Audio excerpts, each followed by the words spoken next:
Christi. It is not a stage for personal attacks, disruptions, or vulgarity, and we will not tolerate violations of decorum. We are here to do the people's work, so let's proceed in that spirit.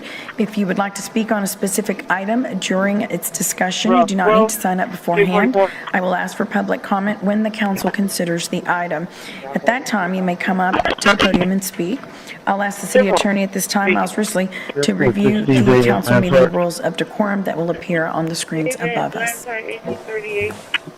All citizens must be courteous, polite, and respectful of one another, including the city council and city staff. The mayor and council members shall be referred to by title and/or title surname. All remarks must be addressed to the mayor and city council and not to the council members as individuals. Citizens are only permitted to speak on city-related subject matter. Speaking on any non-city-related matter is prohibited. Loud, boisterous, profane, or obscene language or behavior is not allowed. Citizens must refrain from any disturbing noise, demonstration, or other act disrupting to the city council business. Okay, great. So that puts us at section G, our board and committee appointments. Rebecca. All right, Mayor, before we begin, can we ask for public comment on our board appointments? Yes, I'm sorry. Is there anyone that would like to make public comment on item number 8, which are appointments to the Corpus Christi Convention Visitors Bureau, the Corpus Christi Regional Economic Development Corporation, the Port of Corpus Christi Authority, and the Reinvestment Zone number 6 or Recent Village Board? Needless to say, Okay, there being no one, I'll close public primary comment. concern is the safety All right, Mayor, security then of we'll this start with the community, first board, which is the and we are Corpus Christi encouraging Convention if and anyone Visitors has Bureau Board. information about the There are tragic 6 events that vacancies unfolded representing the this following afternoon. categories: 1 community at large, 2 attraction industry, 2 hotel industry, and 1 lodging at large. So the CCPD makes recommendations to the City Council through its Nominations Committee, Executive Committee, and Board. The CCPD always nominates 1 more individual as an alternate per category than the number of positions available for the Council's consideration. So the CCPD is making the following recommendations for reappointments, and they are Jennifer Lita, Community at Large, Steve Banta, Attraction Industry, Zach Jurasek, Attraction Industry, Devin S. Bodka, Hotel Industry, Christoph Kusewitz, Hotel Industry, and Amy Granberry, who's Lodging at Large Industry. Okay. We have a motion and a second to reappoint. All in favor say aye. Any opposed say no. The motion carries. Okay. So next we have the Corpus Christi Regional Economic Development Corporation. There's 1 vacancy open. Okay, we have Chad McGill, Alex Garcia, Scott Corliss. Okay, we'll close nominations.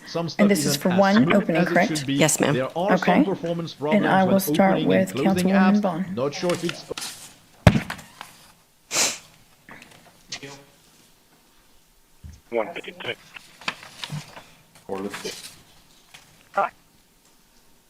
Corliss, McGill.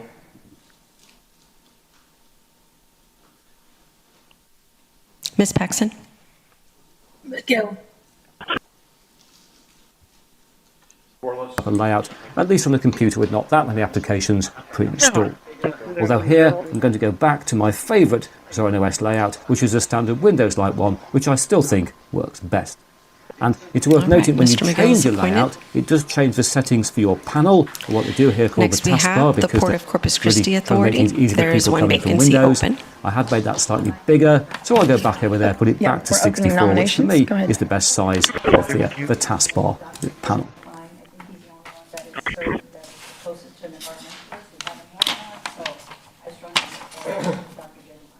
okay. Dr. Klein, Michael Hunter. Hunter. I'm going to nominate Diane LaRue. Any other nominations? Okay, we'll close nominations. 2562. And I will start with Councilman Cantu.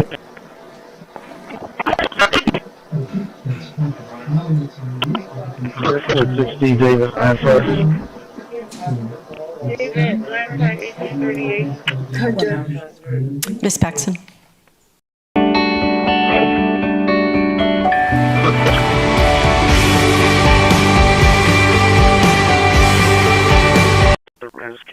Did you hear what she said, Norma? Can you say it again, please? Hunter, Thank you. Hunter. LaRue. Hunter.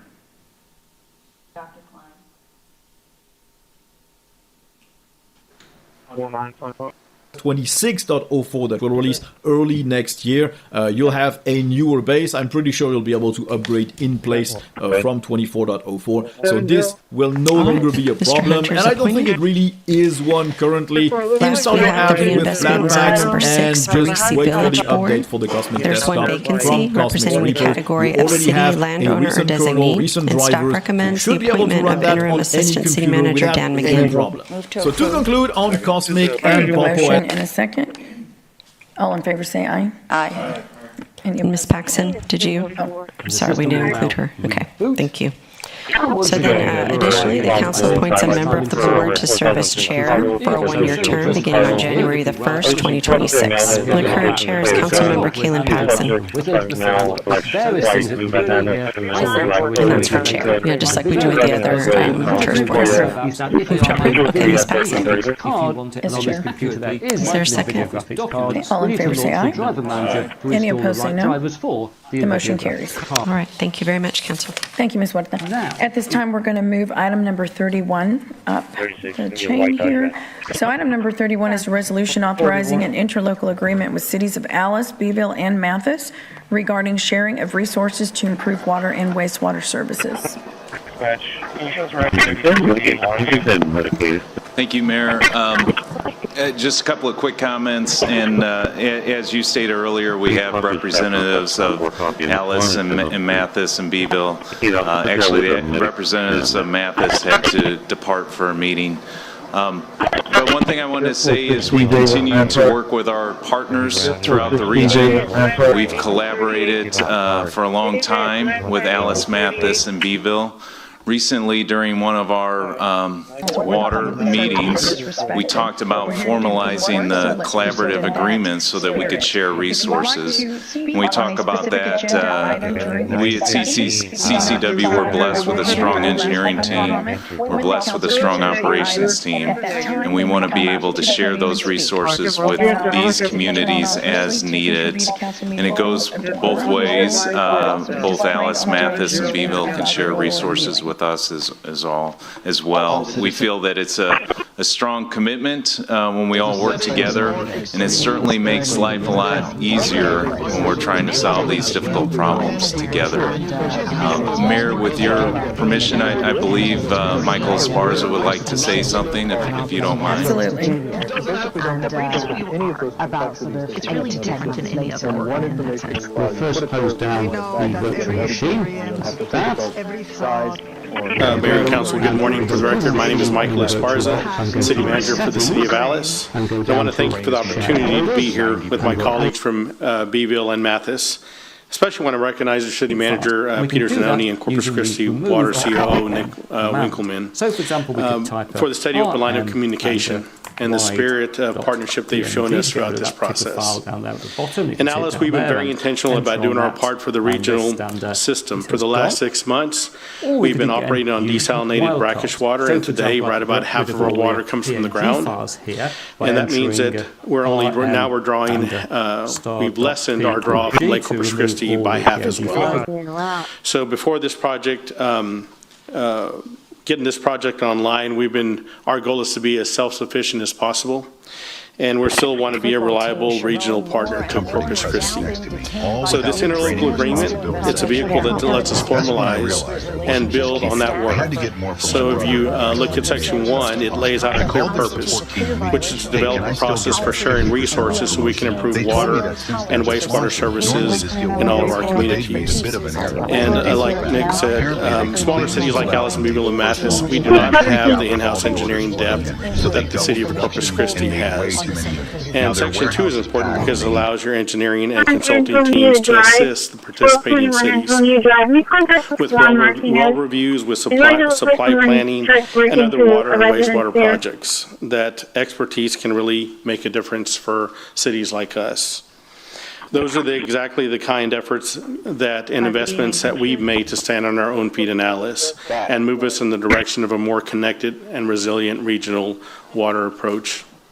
But just as important to that, this is not written as a one-way street. In Section 2, the city agrees to share staff and technical expertise during water or wastewater emergencies, and to make our staffs available to assist each other with issues in our partner cities. And from my seat, that absolutely includes me personally in my role as city manager, bringing our 6 months of desalination and groundwater operating experience to the table. So working directly with Peter and Nick and their teams, when there's an operational need and we can be of an assistance to help move a project forward, we'll be there for you guys as well. And of course, Section 3 gives city managers the authority to develop additional projects, but under this framework, be assured that anything that involves funding will come back to each respective city council. So from our perspective, the message is pretty simple. We have built our system to be more self-sufficient and to significantly reduce our draw on Lake Corpus Christi.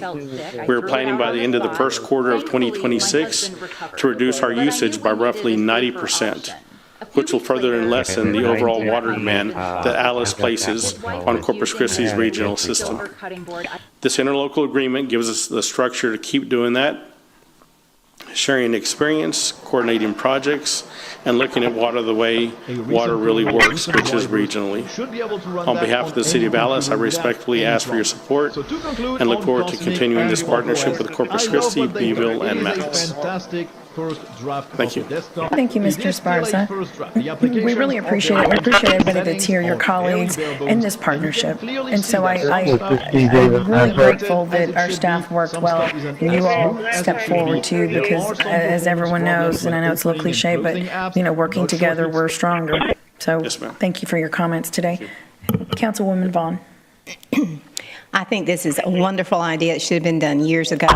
We're neighbors and we should be helping each other. So thank you. I don't know who came up with the idea, but I love it. Thanks. Councilman Barrera. Thank you, Mayor. Just the same sentiment. I mean, we all have the same problem, and I think it's whoever came up with the idea. But I also want to recognize the Mayor Pro Tem from Beeville, Texas, Mayor Pro Tem Benny Puente para la gente, as he likes to be known. But not only is that Benny's taken a big, he's taken a lot of initiative to be able to help solve water problems for the region. He's very much involved in TML as well, and the region. What's the title that you hold? So, from the smaller communities to be able to say, hey, we're going to take some leadership, so that way the state of Texas understand that's where that's where the rubber meets the road. And then I also want to comment, their new city manager, Andy Jocelyn, the last time I saw him, he was wearing burnt orange tie as well. So I think that, of course, I think that may stand for the Trojans. But anyway, great work to Mathis, Michael, and Cedric, and Peter. I mean, this is a great thing, Nick. Thank you so much. Appreciate you guys. Michael, I appreciate you doing the presentation.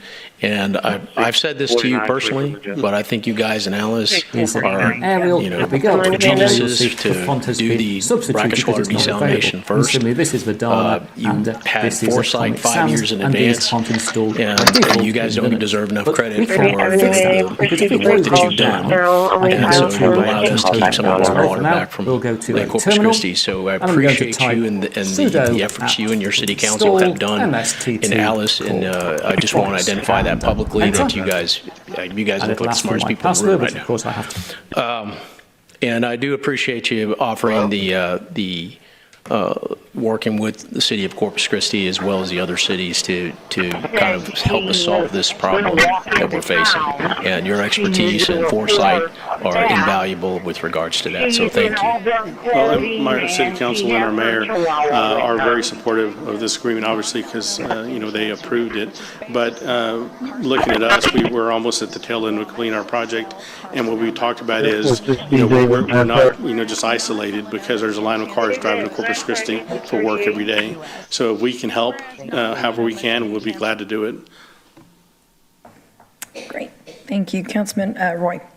Thank you for your presentation. I want you to know that this is a time we need all hands on deck, and I appreciate the fact that everybody's coming together as a region, and because at the end of the day, this issue. It's a complex issue, and I think that the more brain power that you have, the better it's going to be. So again, I want to thank you and look forward to working with everyone.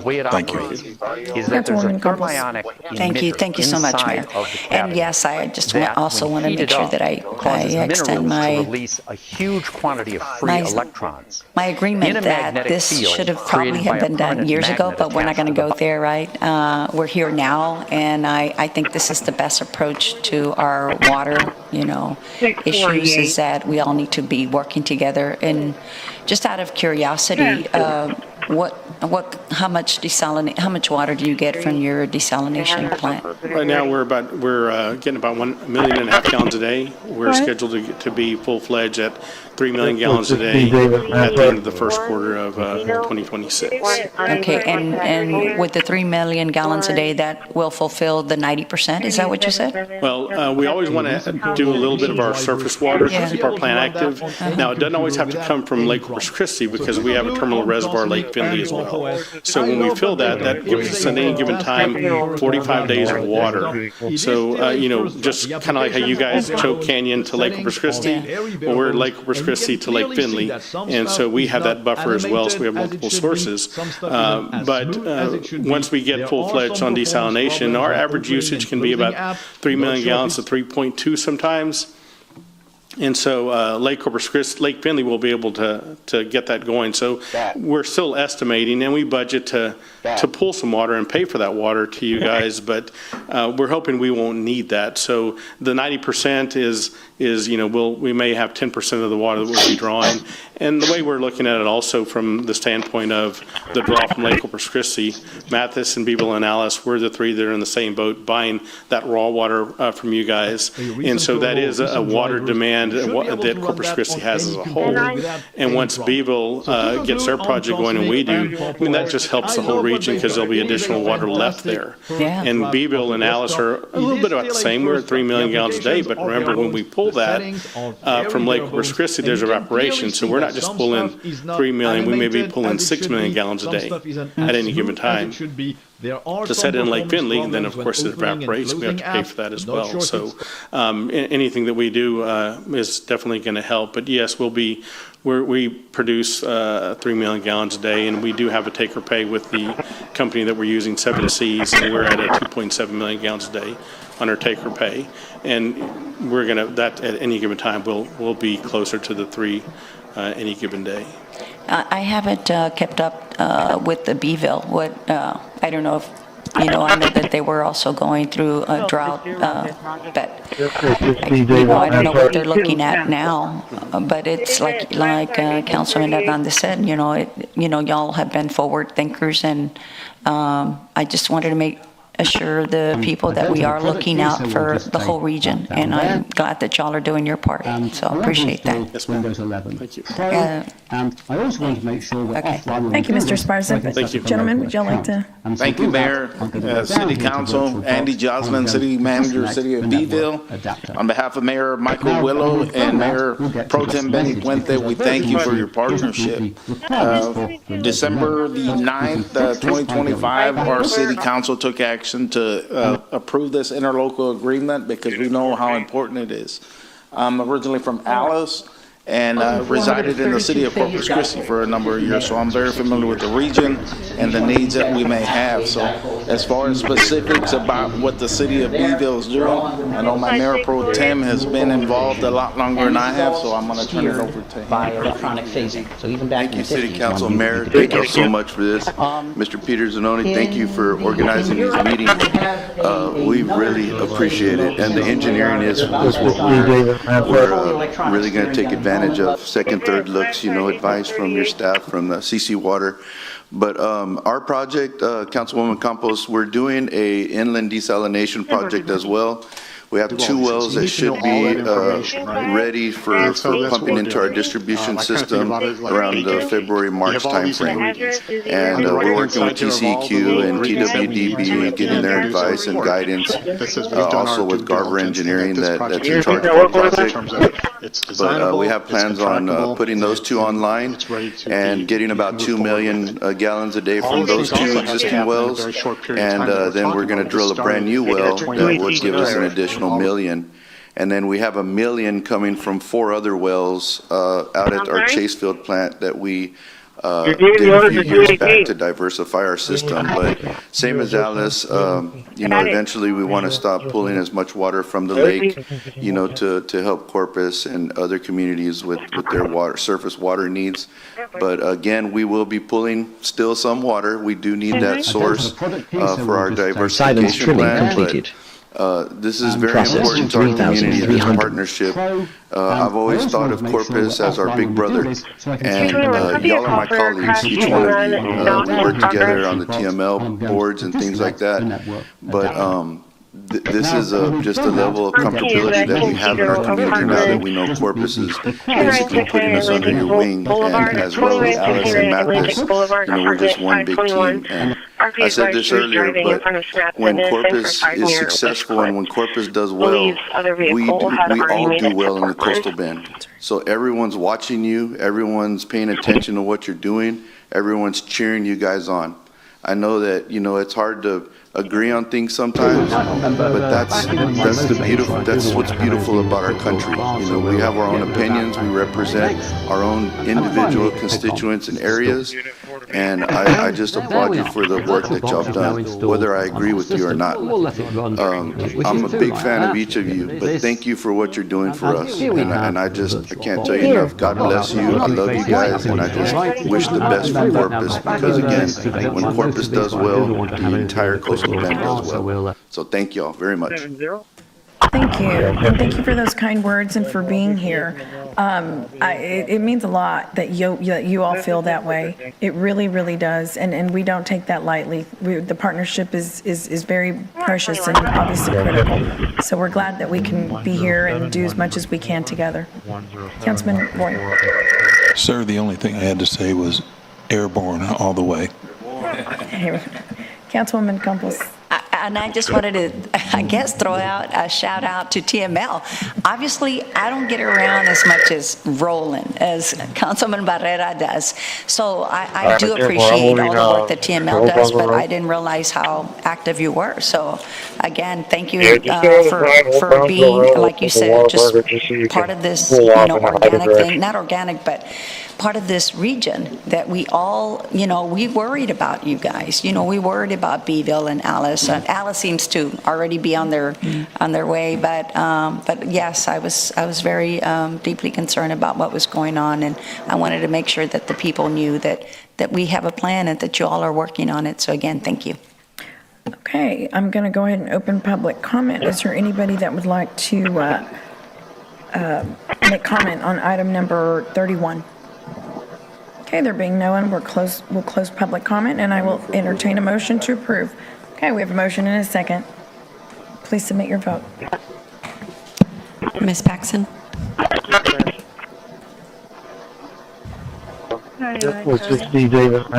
Hello. Oh my God, okay. Result code, 1 patrol, 7 unable to locate. Okay, Ms. Paxson, are you there? Oh, there you are. Would you care to vote? To move to anything else whenever. I'm so sorry. Once It's okay. the distro is end of life and won't receive any patches, you can upgrade Did you? We didn't hear you vote, ma'am. Don't like that Miss Paxson. you can also just decide to change the solutions anytime. Windows, once your system is end of life, Let me reach out to her. I'm having some connection. Okay, she said aye. All right. And Mr. Roy? Sorry, we had a little technical glitch. And Ms. Campos also. Okay, there we go. And the system will now reboot. Okay, the motion And once carries. again, we're arriving in the Thank next you, mint, Rebecca. this time installed on the computer. We're going to So I'll just pass the log in. consent agenda, and then we'll break for And here we lunch. are back on the desktop with the Does any welcome council wizard. member have And any there's various things requests that can be done to here, pull some of items which I'll return 9 to through later in the video. 28? But the critical one is that if you have an NVIDIA graphics card, and on this computer Okay, there is 27, an 28, NVIDIA graphics card, we need to launch the 23. driver manager to install the right drivers Okay, any for the requests NVIDIA from the graphics public card. to make public comment on any items 9 through 28? Please come forward. 28. But in 25, they're often Nine the through- least no. important part of the staff. Because what actually makes To make public comment. Okay. Okay. 23. Your browser, your Okay, come on. behavior, Okay, any your requests from the apps, public your to device ID. A make VPN doesn't public touch any of comment that. So you can on actually any make items public 9 through comment 28? on agenda item number 17. That is the American Generator Services, Montalena Garza, District 1. So I love that we are being proactive and considering this Gone down contract to for the accessibility. maintenance There of it the is. generators I've that enabled we large still don't text. have. I've also changed the cursor We don't size have that to generator bit bigger at so we can Robert see it more Thomas clearly still. on video. I don't think we have that Now, what generator we're looking at here at is the a Hilliard standard Center Gnome yet. desktop settings panel. I know and we don't OS have 17 any is kind of based on a timeline on the customized generator Gnome at 43 Garza desktop environment, which is either. highly configurable. So and that's not just by the this is settings great panel. that we start We also discussing have down this, here on the but I menu have Zoll questions. Appearance. Some of the And questions, this rhetorical is one of the things questions that I that Zoll have OS apart. are, who is the manufacturer for the generator? I've asked city staff, I've asked people on leadership, and I get crickets. How hard is that? I want to know who the manufacturer for this generator is. They're expensive. This contract, we are going to have multiple generators in the future. Does this? How many generators does this cover? 1, 2, all of them? And the generator that you purchased at Ben Garza, that you took from the homelessness fund, that I told you don't do that, you did it anyways, even though FEMA funding became available that same day, like I told you it was going to become available. But anyways, that generator, you pulled $500,000 out of that fund. This is a minimum of $503,000 to $1.5 million for services. That's more than the generator totally is. Questions need to be asked. Do not just pass this willy-nilly. Questions need to be asked. I ask so many people, what's up with the generators? How big is it? What is the common cost of maintenance on these generators? I'm one of the people that has been crying for these generators.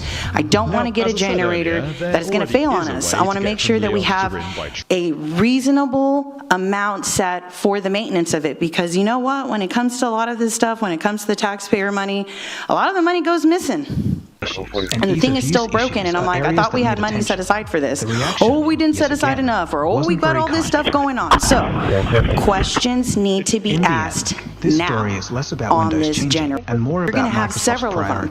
Are they all the same size? I don't think so. I keep asking about the La Retama one, have been doing it for years, and have gotten zero answers. Ask questions now. But as limits compatibility Anyone else? Especially for games. Attention EMS, attention Yeah, EMS, 17. to the PD lobby for female shortness of breath. Henry Williams, District 1. Attention EMS, need you en route to the PD And Mayor, lobby for female subject shortness of and breath. council, men and women, I would simply like to say that the spirit of unity 3037 is 1044. and cooperation that has been expressed today has been Yeah, just stay on the side, hold Brownsville Road, with the Waterburger, just so you can pull off in either great direction. movement 18914, this is community 906, for our go ahead. area. You know, Hey, where you guys at? our city councilman from Alice, We are by the And our fuel city station. representatives We have two of the dogs Beeville. here, trying to lure them closer. One of the coming others went together to across speak, to the that maintenance we as a area. community and an area must come They are together in pretty unity fearful, though, and, not really coming close and to it. oneness to solve the problems that we're dealing I'm with. back over here behind the area where the pavilion And is. as a minister and as a man of prayer, including that God would move in the area of water. And he will move in here what my photographer gave us. We saw a structure go down the street. For our community, for our area, and for our local cities. Thank you. Thank you, sir. Anyone else? Okay, we'll close public comment. Close this down. And there we are, running a see. Okay, well, let's start VirtualBox with item Windows 10 virtual 17. machine here in Linux Mint. Do you want to vote on consent first, It's ma'am? currently running as a small window on the screen, as you can see, but we could go to view full screen, Yes, at so which I'll go point and the entertain a virtual motion box to behind approve it tells us consent that we agenda get back to with a the window exception mode of at any items time by 17, pressing the Host 23, key plus F, 27, with the and Host key currently 28. set to be right. There's a motion and a So second. I'm going to set to not see that message again, and I'll switch to full We have a screen. motion, do we have a second? Oh look, Windows Okay, is all not right, full. So, Go ahead, please submit your vote. Ms. Paxson? It was a Hispanic male. Okay. Can we see her, please? There she is. Okay. Can edit menu, as you can see, although given how organised the menu is, there's no massive Okay, the motion to do that. carries. And it is interesting to see. Okay, so there's item now an number inside 17 is menu. the one-year service agreement Finally, with American it's also Generator possible to Services. customise the interface Or Peter, by would going you down like to go to the Preferences next, are and you to ready for this Themes, one? which is, Say that again, Mayor. You ready for this? Yeah, we're ready. Juan's here, our interim asset management director. Yeah, go ahead. Choice, including selecting different colours. And if we go to advanced settings, it's possible here to return to a traditional. Insurance is confirmed. Yeah, Juan's here to answer any questions that comes from him. 2022. Mayor, members of council, Juan Rivera, interim director of asset management. Okay, well, who's manufacturer? Let's start with that one. So there's multiple manufacturers, ma'am, that we have on our books. Cummins being one of the general ones here, but for this contract is a maintenance contract on 25 of our 37 generators, and those generators range from 18 kilowatts to 500 kilowatts. Okay, who was it? I'm sorry? So it's multiple. It's multiple. It's multiple. So we don't know Yes. which We one. don't know specific. When do we find out who it is? So this is not to purchase a generator, ma'am. This is a maintenance contract. This is to provide maintenance for all our I generators. see. So when we call for maintenance, they, Right, we have 37, as the briefing memo says, we have 37 generators throughout the city, Right. including here at City Hall. And so this is a maintenance agreement, and it's based on if we don't use it, we don't pay. If we don't use it, we don't pay. Yes, ma'am, that is correct. So in the past, we've had this same contract from fiscal year 2020 to fiscal year 2023. That contract was $470,000 for that contract. We actually only spend $189,000 throughout those 3 years on that contract. The most recent contract, which was 2023 to 2025, that contract was for $467,000. We only actually spent $64,000 on that contract because it's only for annual preventive maintenance and repairs if they are needed. okay. Okay, and I think some of the questions were specifically more for the La Retama. Yeah, I'll get with Marilena. Yeah, let's get- I'm yeah, not sure and what we the can- departments we can- work with her, but we'll get with her to get, we know the library, the reason it's important to Ms. Garza is the library is a warming center. Right. And then, and the one at Ben Garza, the same thing, that's the that would be our new refuge if there's a prolonged cold event where we need numerous days of 24 hours of a shelter, that becomes that. So both, we'll get the status for the council and the community. I don't know if Juan has them here this morning, but they're both due to be in soon, I would imagine. Absolutely, and I'll sit down with Ms. Garza and I'll walk with her. Okay. Perfect, thank you. Include the brand name, that type of thing. Okay, Councilman Hernandez.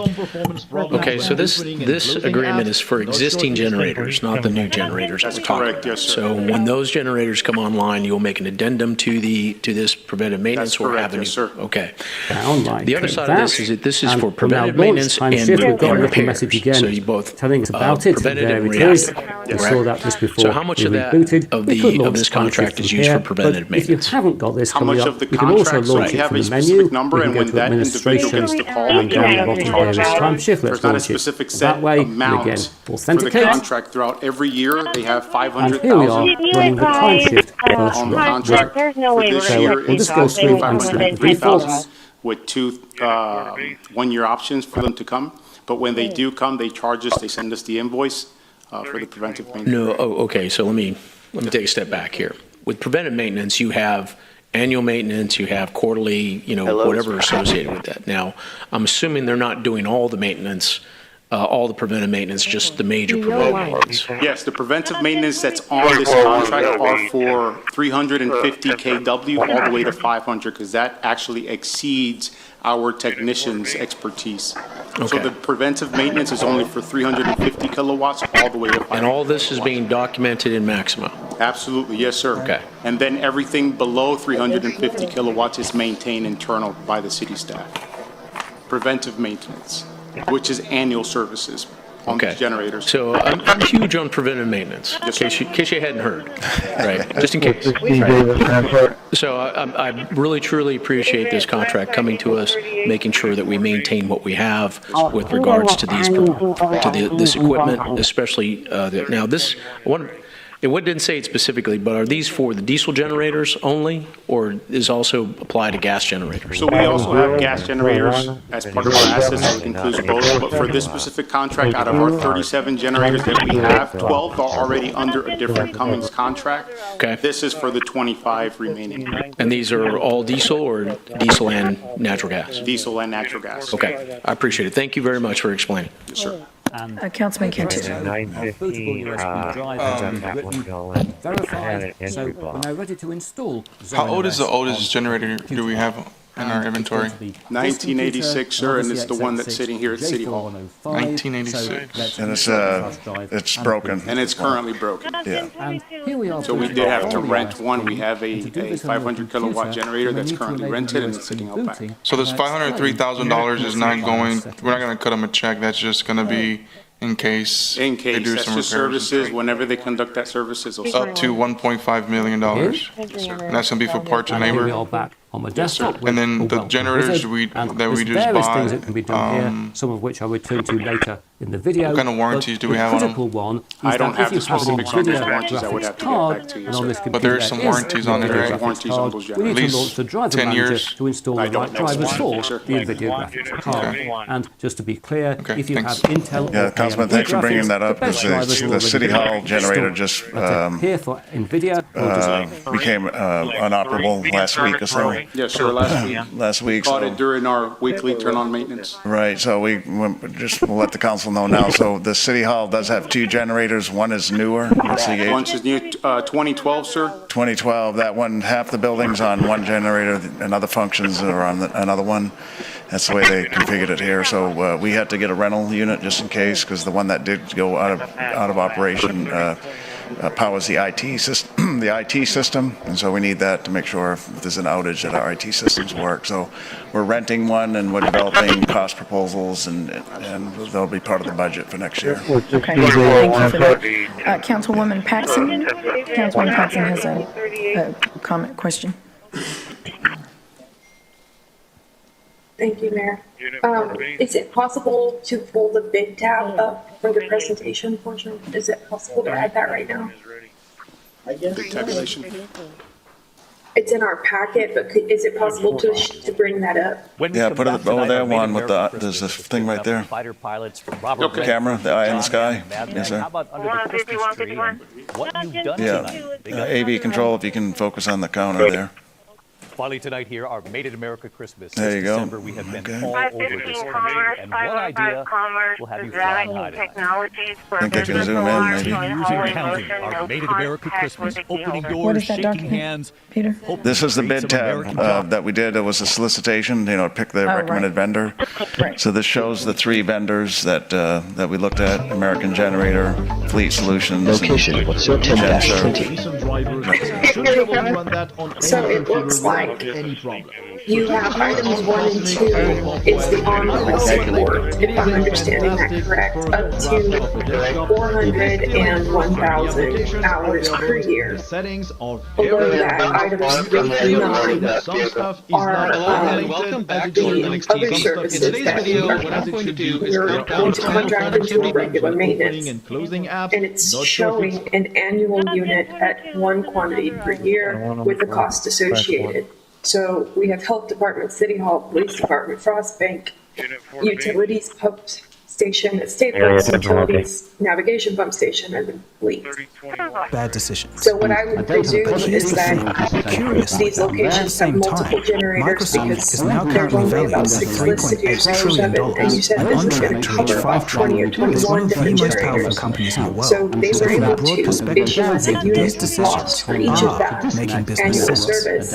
So they would have to know the cost of the generator. And I think that's what the questions were asking. The user experience of Windows is moving in the What amount did you say that we ended up ultimately paying last year? Councilwoman, last year we ultimately ended up paying $64,000 off of a contract that was worth $467,000. They're still sitting here. Okay, so if I take this 503 and pull out of there that quote-unquote on-call maintenance items 1 and 2, that's about 263. And so that's inclusive of that 30% parts and the 20% allowance for rentals in the event one is failing. Is that, that's already, that's a big question, 500 total. So we're presuming nothing went down last year, we only paid 60,000, which is. So the reason why it went down last year is because we had internal capabilities to be able to service them, and we were using personnel to service those 350,000, and that's why it brought the cost down. But for this year, we don't have that capability in-house. So for this current contract, which is $503,000, what they're doing is preventive maintenance on 6 of the 350 to 500 kilowatt generators. In addition to that, there's an additional number of generators. This contract is for a total of 25. In addition to that, it's for on-call repairs in case we have an emergency like we did this past week with the city generator. Description on the dog. So it's preventative maintenance on 6, on-call for a total of 25. Evidence you had an inappropriate I'm sorry, ma'am, I couldn't hear your question. So it's preventative maintenance for 6 units, but it's on-call for 25 units. That is correct, Councilwoman. And our total units is 37. 37, yes, 12 others that are coming, which are covered under a different maintenance contract. For Michigan's bowl game on December 31st. Okay. And the 2 that we're ordering for those emergency shelters, are they going under the other contract or this one? They're supposed to go amended under this specific contract here. So was there no way for us to put that on here because they hadn't arrived yet? So that we could get that. They haven't arrived yet, yes, ma'am. But we would have the model. We have the model. But they haven't arrived here yet. There's some warranty protection as well. Yes, and there's warranty that's included with the generator. I would have to bring those specifics on the warranty. We want folks to know that while it is the case that the shelter in place remains in effect So you're saying for the broader Brown community, we that know includes that our campus end-of-year and the cost is going to be neighborhoods. higher than last year because we no longer have the resources to do that in-house. That's correct, yes, ma'am. But if you look at the previous contract from 2020 to 2023, we never actually get to the amount that we bid for.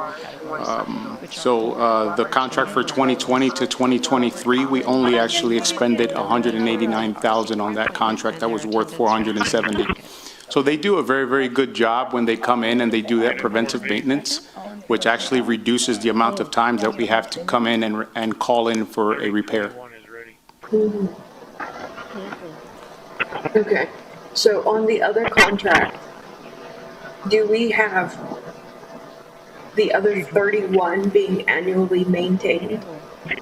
The other 31, I would have to look at that contract, ma'am, to give you specifics. I haven't looked at it, so I couldn't tell you for sure. But all of them have a level. This is a very low percentage of our overall assets in this category to receive a regular maintenance. You're maintaining them in-house, one, maybe explain that. So all of our generators have an annual maintenance program. All our generators, yes, sir. So all our generators have an annual maintenance, ma'am, and that the other 12 that are covered are for repairs only because the annual preventive maintenance on the other 12 that you mentioned earlier are actually conducted in-house. in-house. So we have in-house maintenance that conducts general maintenance annually on those generators that are under 350 kilowatts. Anything above that actually exceeds our capabilities. There's strict standards that are enforced by the National Fire Prevention Association, 110 standards, and we don't have the capability to do anything higher than that. But the other ones are actually maintained in-house. And go down to so when you said we no longer have the capability to do that in-house, it's because of the type of generator. The type of generator, yes ma'am. We are still doing in-house maintenance, just not. For any generator under 350 kilowatts, we do in-house preventive maintenance annually. On a weekly basis, every generator is turned on and exercised, and then we have quarterly inspections and maintenance on every generator. Okay, perfect. Thank you for your information. Yes, ma'am. I just wanted to clarify one thing. I think the reason why the increase in the budget is that the generator size on 6 you said coming up are exceed the 350 kilowatt. Is that correct? Yes, sir. We have 6 that exceed 350, and that's what this contract covers. Therefore, your cost is going to increase because you have to. And on this computer, you have to have those service outside of we need the to launch the driver manager staff. to install the right drivers for. Thank you. I just wanted to make sure I understood it. Thank you. And just to be clear, Thank you, Councilman. if you have Okay, I Intel think or we have a AMD motion, graphics, the best and we have a drivers will already second. be Please submit your installed. vote. But here for NVIDIA, we'll just... Ms. Paxson? Aye. Can't see you. Okay, can you said aye, right? Aye? Yeah. Yes, ma'am. Perfect. Okay, the motion carries. Okay, the motion carries. The next item pulled was item number 23. That is a resolution authorizing an interlocal agreement with LNRA. I'm sorry, who pulled that item? Councilman Hernandez, your question or comment? Mr. Hernandez? Okay, this is the project is managed by LNRA. That's right. We had no selection in the engineer or any of the project associated with it. You are correct. Nick, didn't we have, you had oversight review though. In fact, that's why the project was slightly delayed. Yeah, you're right. Thank you. Explain that. We were in at the River Authority looking at the equipment, but explain that process that you did have. Absolutely. So the design engineer was selected by LNRA. They have done the lion's share of work at Lake Texana. However, the agreement allows for the city and CCW to review and approve the design contract. And of course, the agreement also allows for the city and CCW to review and approve any bid documents, the design documents, and any construction bidding numbers, the construction bids that are presented as well. So it certainly is a partnership, and I appreciate the city manager bringing that up. Okay, so the reason I brought this up is because I was kind of surprised to see Freeze and Nichols, considering that we had been using HDR for the Mary Roads pipeline and the pumping stations for this entire time. So did we not consider that when they selected Freeze and Nichols? So you're correct. So HDR, we've worked with them extensively on the inspection of the Mary Roads pipeline, the design of the upgrades to both the Woodsboro and Bloomington pump stations. This is the pump station at Lake Texana in Edna. The city and CCW for our agreement, this infrastructure is solely for us. So we have that agreement to fund it. However, the station is fully managed by LNRA as it's integral to the entire dam operation at Lake Texana. You add to that, Nick, so Freeze and Nichols they may be the only design firm for Lake Texana, the dam structure there, and the pump house and that, is that correct? That's correct. So they are, the Freeze and Nichols experience with dams is, yeah, I see you shaking your head, you know.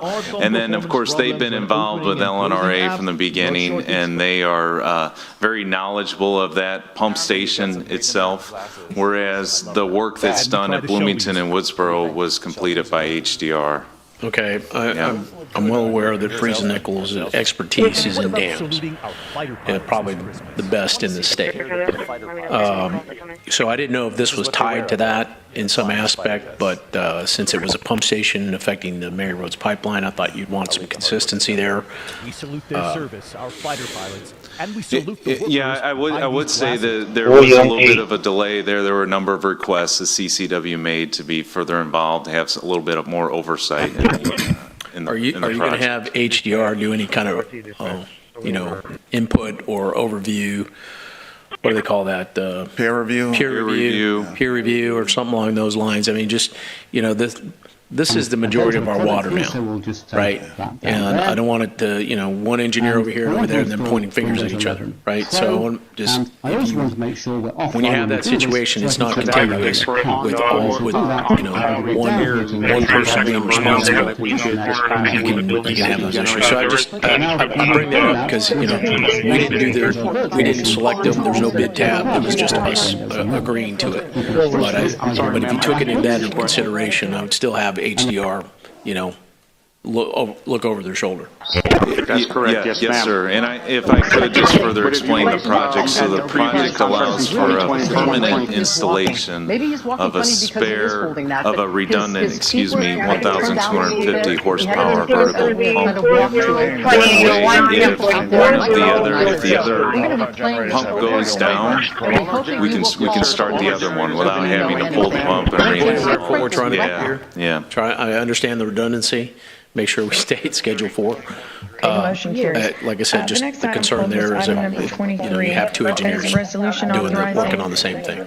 Yeah, we will absolutely coordinate, and we've done a great job. LNRA is very open, as the city manager and I were both there with the rest of the staff just about a month ago, viewed the pump house itself and discussed the project in detail. Okay, thank you. Room for two behind brush. Thank you, Councilman. Motion to motion in a second. Please submit your vote. The settings are very variable, and you can clearly see that some stuff is not animated as it should be, some stuff isn't as smooth as it should be. There are some performance problems when opening and closing apps. There she is. Okay, and you said aye, right? Okay, very good. Like 4%. The motion carries. 50%. The next item pulled was item number 27. Engineers and doctors. Councilwoman Campos, it's a one reading ordinance designating Frost Bank as the depository for the city's municipal funds. Yes, ma'am. Actually, I just wanted to do a shout out to Frost Bank, only because they have been doing, I think, we've been with Frost Bank for, I don't know, over 25 years, I believe. And, well, they're personally my bankers as well, but I just wanted to say that throughout the years that I know that we've been using them, I hope that it's been the same as it is for me, which is that personal touch that just, I don't know.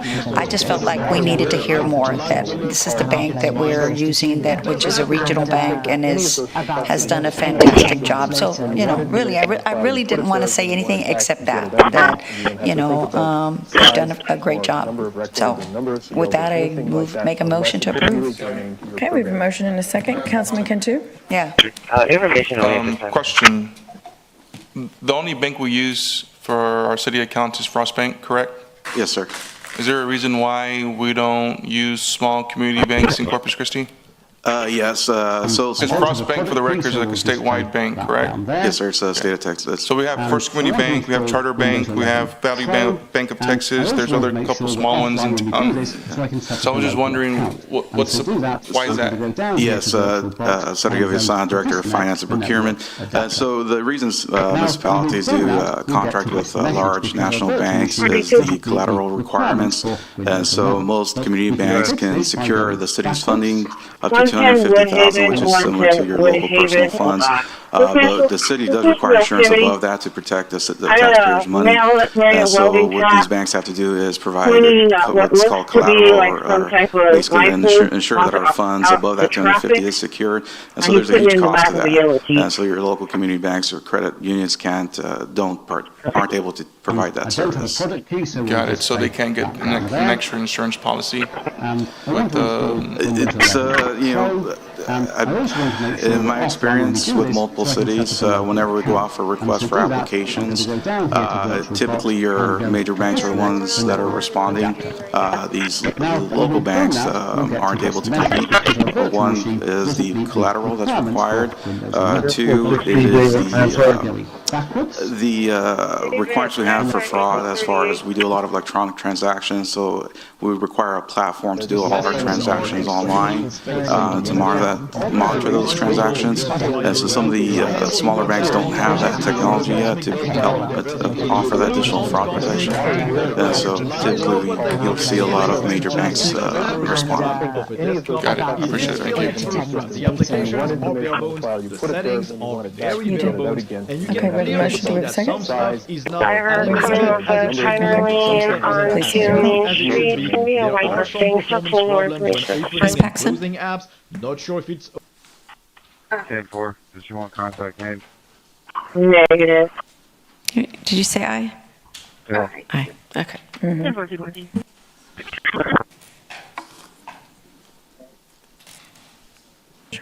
The motion carries. Thank you. And the last item pulled was item number 28, an ordinance accepting a grant of $7,000 from the Canned Aid Foundation for to support recycling and community engagement at large local events. Was that Ms. Campos? Go ahead. Thank you, Mayor. And I just wanted it pulled out so that the community could actually hear the good news about this grant. So, if you don't mind. Very good news item. Yeah. Thank you for pointing it out. Yeah. Sure. Philip Aldridge, Director of Solid Waste. As you said, it's a small grant, $7,000. It's the organization is Canned Aid. It's a foundation. Their programs is a Crush It Crusade. Basically, it goes to support municipalities, organizations to enhance their recycling efforts. It helps provide training and resources needed for volunteer activities. So think like we have a large presence of Buck Days, Earth Day, Bay Day, so we do a lot of signage and collection receptacles, and we provide vests and gloves and things like that for students that volunteers to help us out. On my desktop with a welcome wizard, and there's various things. So this, again, this is just the Crush It Crusade. I just went over this here. Is that if you have an so we have an environmental coalition with the local high schools, and they help us do. Yeah, so they help us with a lot of volunteer activities. So this will go to support them. By them, we train the trainers, I guess you could say. So we have a couple of outreach coordinators. They go out to these local high schools. They train all the students, and the students go to the events, and they provide, pass out educational materials, etc. And that's what this grant's for, is to supply those things for them. Well, anyway, I just wanted to make sure that the community heard this, because, I mean, this really goes out, and helps train or helps at least assist our high schools, students.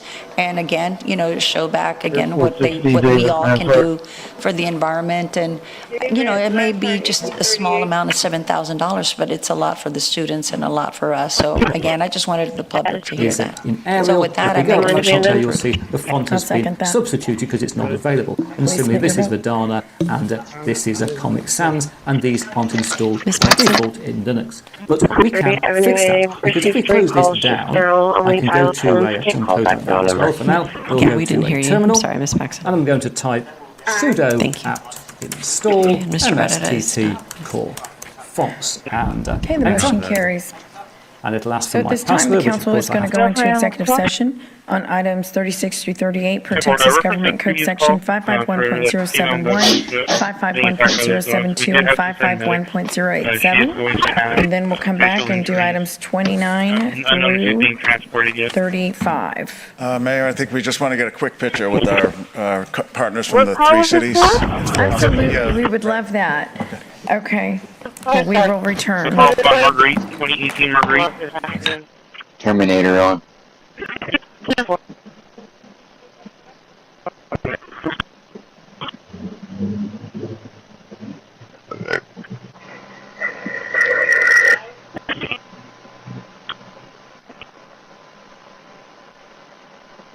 Just advised the female was attacked. I don't have her information. PD and fire department were dispatched.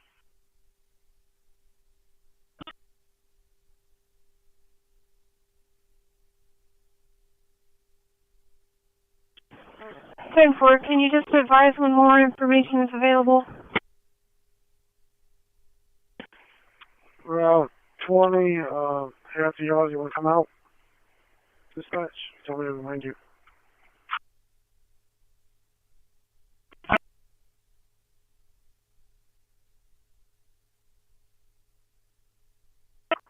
Park at your spot. When you get to the window, let me know again what it's doing, and I'll put in the ticket for it. I'm here.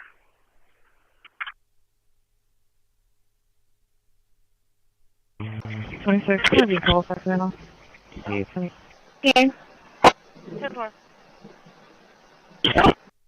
Be spoken on an individual, please. Good afternoon, Mayor and Council members. Andrew Demas with Development Services. Who is with today's first of two zoning cases, Andrea and Devon Zayacine. The property is located within District 3 at 5113 Larcade Drive. The request is from the RS6 Single Family 6 District to the RS6 Single Family 6 with a special permit. The purpose of the zoning request is to construct a parking lot to service the small shopping center that fronts upon SPID, South Padre Island Drive. Of existing zoning to the left-hand side to the west, that is the Corpus Christi Trade Center. To the south is an existing single-family home, and then we have, of course, another single-family residence across the street, and to the north, as I mentioned, the adjacent small shopping center that this parking lot would be providing surplus parking for. Just wanted to mention, we started including the public notice sign, so you'll see the larger 8-square-foot sign that's posted on the property. Of the 25 notices we mailed out, we received 0 in favor and 0 in opposition. And of course, we provide analysis and recommendation comparing the request with the comprehensive plan. It is consistent with both Plan CC, the area development plan, and essentially being able to service and provide that commercial support to the adjacent property without extending the commercial district further into the neighborhood. So we won't allow any other commercial uses minus the one use of a parking lot. They will still have to install screening and lighting, buffering, all those good things that we require, regardless of the change of zoning because of parking lot uses. The hours of operation will not exceed your standard business hours of 8 to 5. So it will not have any type of overnight activity or late night activity that will generate excess noise. But with that, Planning Commission and staff recommend approval of the special permit. Stand by. You'll see the font has been substituted because it's not available. And similarly, this is the Dana, and this is a Comic Sans, and these aren't installed by default in Linux. But we can fix that, because if we close this down, we can go to It's rezoning essentially for a small parking lot to service a shopping center, so it's a request for a special install MSTT core. Fonts and enter. Okay, well, let me open public comment. Which of course is there anyone in the audience that would like to make comment on item number 29? Okay, there being no one, we'll close public comment. We have a motion. Do we have a second? November 2026, Okay. 2023 GMC. Some more items missing of a wire. Do you want to speak with him? Ms. Paxson? I'll head back with that quick. The recent kernel, recent drivers should be able to run that on any computer without any problem. So to conclude on Cosmic and Molester, it is a fantastic first draft of a desktop. Okay, the motion carries. Item number 30 is zoning case number ZN 8910, Paul and Melba Savoy. Now, is this in District 4 or 1, Peter? Or, Andrew? This is in District 1. It is 1? Okay. District 1 council member is not. Of North Beach. Okay, do you know about Oh, I think, did you have this on from last time? Yeah. Okay. Well, yeah. That's about right. So our second zoning case for the afternoon, located on North Beach. The request at 3202 East Causeway Boulevard is from the CR1 Commercial Resort District to the RM18 Multifamily District. The purpose of the request is to construct one single family. They can just use that power for more than just based on the future land use and the surrounding zoning districts, which are also CR1. The request is compatible as it is surrounded by other like uses. There's a church on the other side of Elm Street, and you have some adjacent existing non-conforming single-family homes. The explanation is, before the UDC was adopted, you could have single-family homes in the CR district. The UDC adopted in 2011 changed those regulations. So now the few vacant lots that are remaining for construction of a house does have to go through the formal change of zoning, but it is a like use compared to surrounding uses. Of the 15 notices mailed out, we received 0 in favor and 0 in opposition. And again, we have the new, larger public notice signs, 8 square feet now posted on the property. Windows 11 Pro. And as I mentioned, as part of our analysis and recommendation, we compare all zoning cases with our rubric within the UDC, which determines that the case is consistent with Plan CC, the Area Development Plan, and the Future Land Use Map. Staff and Planning Commission both recommend approval of the change of zoning. If there are any questions. We can fix this by going backwards. We have a motion and a second. I'll go ahead and open public hearing. Is there anyone in the audience that would like to make comment on item number 30? Okay, there being no one, we'll close public comment. Please submit your vote. Ms. Paxson? Aye.